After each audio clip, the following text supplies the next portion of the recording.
जय जगन्नाथ। मोर चैनल दृष्टि एस्ट्रो को आपण मानक स्वागत। राशि चक्र द्वादश राशि मीन राशि। मीन राशि एवं मीन लग्न व्यक्ति मानक पई अगस्त 2025 किपरि कटिबा आसंतु जानिबा। मीन राशि अधिपति ग्रह होउचंती देवगुरु बृहस्पति।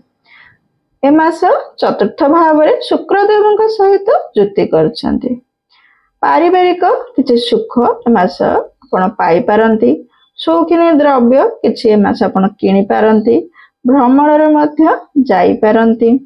संतान मानकठु किछि शुभ फल मिलि पारे।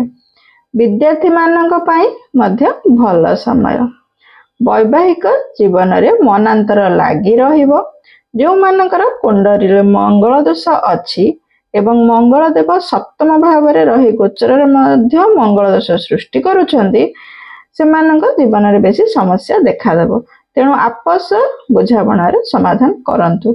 कर्म क्षेत्र रे उत्साह बढ़िबो। आय भल रहिबो किंतु संचय होई परिबो नाही बा आय भल हेई न पारे। हॉस्पिटल कोर्ट केस रे पैसा खर्च हेबार संभावना रहिछि। कोनोसी घरर कोनोसी उपकरण खराब होई मध्य पैसा खर्च होई पारे। लव लाइफ आपनकर ए मास भल रहिबो। व्यवसाय रे बाणी पई कोनोसी कार्य बिगिड़ जाई पारे। तेणु बाणी उपरे विशेष कंट्रोल रखंतु। स्वास्थ्य रो जत्न नियंतु। आपनक मानसिक अवस्था आपनकर स्वास्थ्य खराब करि पारे। सेथि प्रति टिके ध्यान दियंतु। खाद्य पेय रो जत्न नियंतु। सत्कर्म करंतु एवं आपनकर ए जो खराब समय चलीछि किबा शनि 7.5 चलीछि ए समय रे आपनको जीवन को संतुलित रखिबार समय।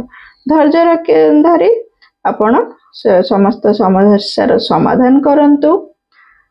शुभ फल प्राप्ति पाई शनिदेवଙ୍କ बीज मंत्र पाठ करंतु एवं विष्णु सहस्र नाम प्रतिदिन पाठ करंतु।